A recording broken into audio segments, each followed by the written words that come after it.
Let us see some more pictures of nature, shall we? Let us start. Nice chapter, very nice. That's Ruskin Bond. And so, it's now March, so we are back again, end of winter. So, we moved from the beginning of monsoon to the end of winter, and we have now come to the warm sunshine and so on. And so, the black cloud I've ever seen squatted over Missouri, and there was the black cloud, and so from this cloud there was storm, hailstorm. So, from these black clouds, and there it is, monsoon starts once again, the rains start. So, from rain to no rains, to snowfall, to no rain, some rain, and again the rain starts once again. Beautiful movement, wasn't it? That is the beauty of nature. Okay, let us look at the comprehension check exercises. Can you see them at the bottom of the page? Right. When does the monsoon season begin and when does it end? How do you prepare to face the monsoon? This could be related to what has been said in the text. It could also relate to your own life. So, you can look at all those exercises and so on, and you can read them and discuss them with your friends. Let us move on. Let's turn the page over and let's look at the second exercise, which is on working with the text. Fairly easy for you now, I suppose. It says, look carefully at the diary entries for June 24, 25, August 2nd, March 3rd. Now, write down whatever the changes you see there and so on and so forth. You can do that fairly simply. But then come to exercise number 4 there. It says, complete the following sentences. Biju is not seen, but his voice is heard because, right, there is the mist, and so you cannot hear Biju's voice. The writer describes the hill station and valley as, you can complete it in your own words and you can work with all your friends and so on. Let us move on. So, that exercise and all the others we can handle. Let us look at briefly at exercise number 5. It says, although tin roofs are given to springing unaccountable leaves, that means tin roofs can give us very surprising leaks. From nowhere there is suddenly a leak there. There is a feeling of being untouched by and yet in touch with the rain. So, you are almost in touch with the rain, but at the same time because of the tin roof you are not in touch with rain and so on. So, now it says, why has the writer used the word springing? You know spring, it just goes like that, and that is a little surprise. You are not prepared for that, and suddenly there is a surprise, and so there is springing because of this surprise there. How is the writer untouched by the rain? Fairly simple. You can certainly answer all that. Let's go further into working with language now. Here are some words which are given here, and you can add some more. Let us take a look at the words first. It says, for example, downpour. You understand downpour? Downpour is the rain falling. Floods. Mist. Now you know the word very well. Cloudy. Power cuts. Are there power cuts in your area? Cold. Does it get very cold in your area? Umbrella. You take one to the school also sometimes. And so, you can look at all these words and you can add some more from your own experience in your area, whatever you want, and then you move into the next exercise where, for example, you use a lot of the past tense and so on. Look at page 119. It says, for example, look at the top there. Put the verbs in the brackets into their proper forms. The first one is done for you. We get out of the school bus, the bell ring and everyone rush to class. When we put it slightly in the past, we say we got out of the school bus. Why did we get out of the school bus? Because the bell was ringing and everyone was rushing to class. So we had to get out of the school bus and run. Now you can do the rest of them very easy. Look at exercise number 3 there. The class is quiet. Some children read books and the rest draw, and so on. Here are some words from the lesson which describe different kinds of sounds. You can always describe sounds in many ways. Drum, swish, tinkle, caw, drip. Can you fill in all those sentences or match these words with their correct meanings now? Can you work with your friends? Let's do only the first one there. It says to fall in small drops. What is the right word there? Drip. Where do you find a drip? We see it in this lesson, no doubt, but have you seen a drip somewhere else? I am sure you have. Go to a hospital. The patient will be lying there and there will be a bottle up there with a liquid which is put in the inverted way, and from that there is a pipe which is going on into the patient's, there is a little needle there into the vein there, and that is also called a drip. Why is it called a drip? Because if you observe it very carefully, the liquid will be dropping one small drop at a time, and that is called a drip. And so you give a drip to a patient who needs some energy and so on. Glucose drip. Here also we use the word drip. So what does drip mean? A drop at a time, small thing, not a continuous flow, but a drop, drop, drop, and that's a drip, drip, drip. It drips. How beautiful, very nice. Okay, right. Now you can fill in the blanks using the correct form of the words given above and complete all those sentences on your own. Let's move on. Page 120 now, and look at exercise number 4. It says, and sure enough, I received a check in the mail. Sure enough, I received a check in the mail. Sure enough. And there are some more things which are given like sure enough. Very interesting. Let's look at them.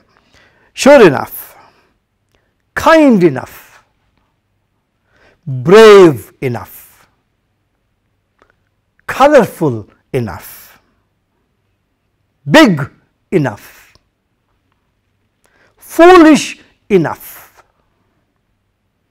serious enough, fair enough, anxious enough. See how many words you can use with enough. That means definite, certainly, anxious enough. Oh my God, it was definitely anxious. We were definitely anxious, and so on. Now there is an exercise where you will fill in the appropriate enough related phrase here.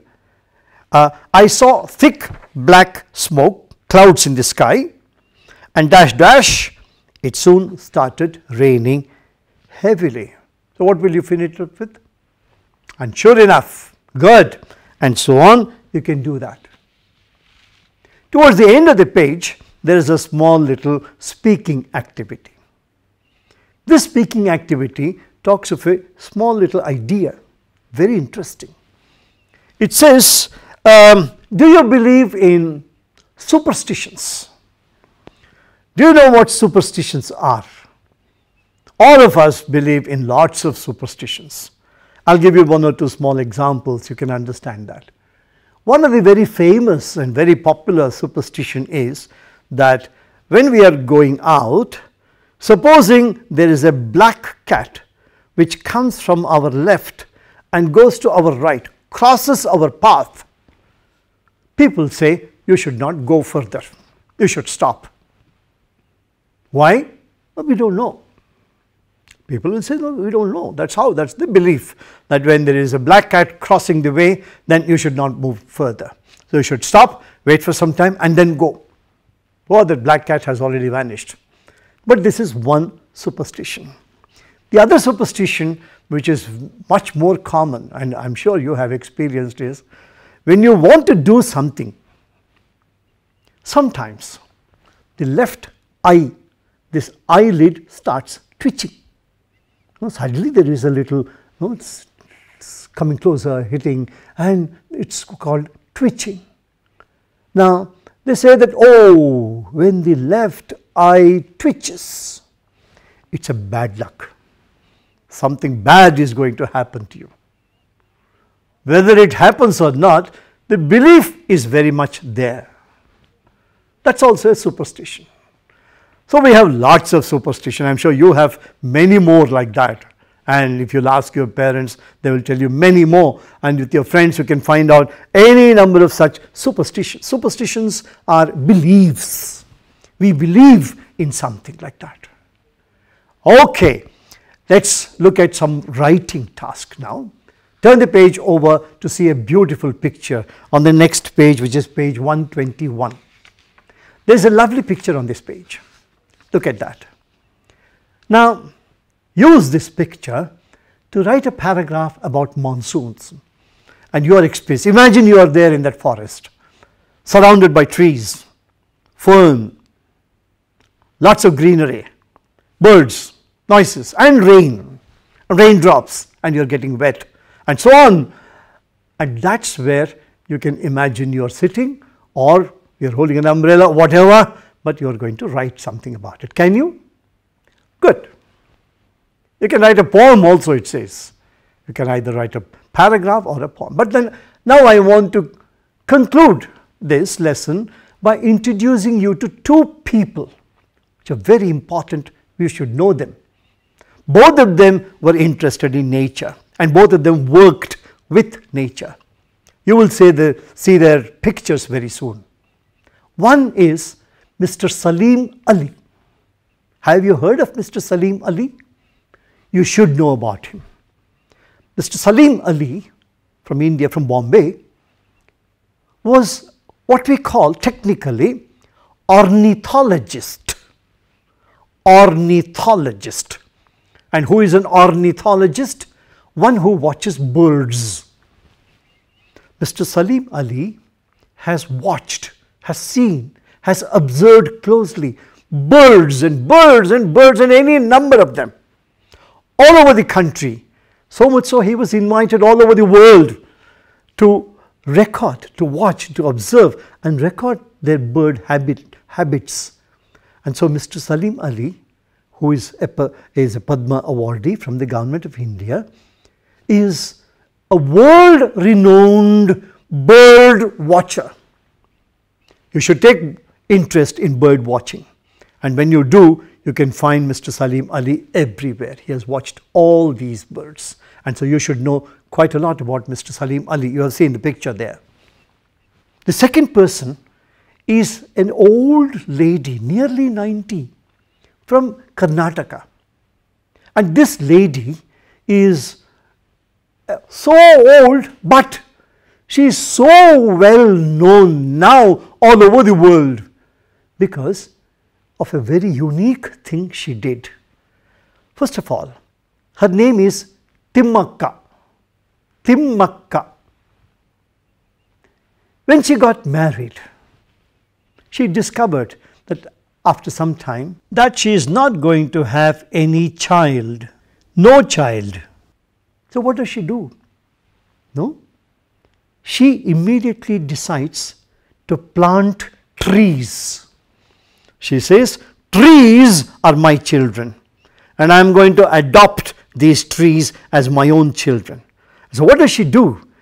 She collects trees, small little plants, and starts planting them along roads on either side. And she goes from small roads to bigger roads to highways. And over the years, she plants thousands and thousands and thousands of trees and takes care of them, waters them, makes sure that they stand, they are very firm, they are strong, and they grow up very well. And eventually, they grow into a big tree. And so today, wherever we see lots of these trees, many of them have been planted not just by Timmakka, not just by her alone, but lots of volunteers, and she has lots of volunteers. And so today she is known as, in Kannada, she is called Salumarada Timmakka. Salumara in Kannada means, Mara means tree, Salu means row. Rows of trees is called Salumara, and she is known as Salumarada Timmakka, Timmakka of Salumaras. So you should know about Salumarada Timmakka, who has contributed enormously for greenery and so on. So you heard about Salim Ali, the one who observed birds in nature, and you heard about Timmakka, who planted any number of hundreds and thousands and lakhs of trees, and she was also awarded the Padma by the Government of India. She has been honoured, and now she is invited all over, and she goes and speaks, and she speaks in Kannada, and somebody interprets the whole thing. How interesting. So today we saw lots of information about nature, so you know quite a lot.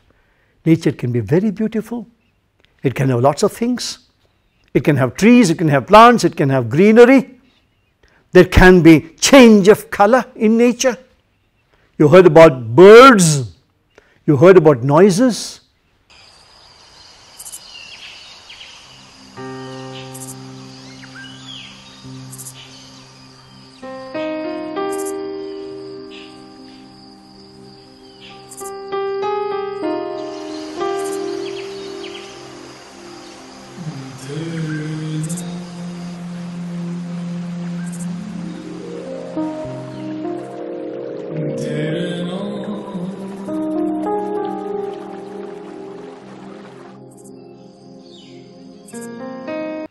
You read a lot about many colors, flowers, colorful flowers. Then you read about rain, the sound that the rain makes.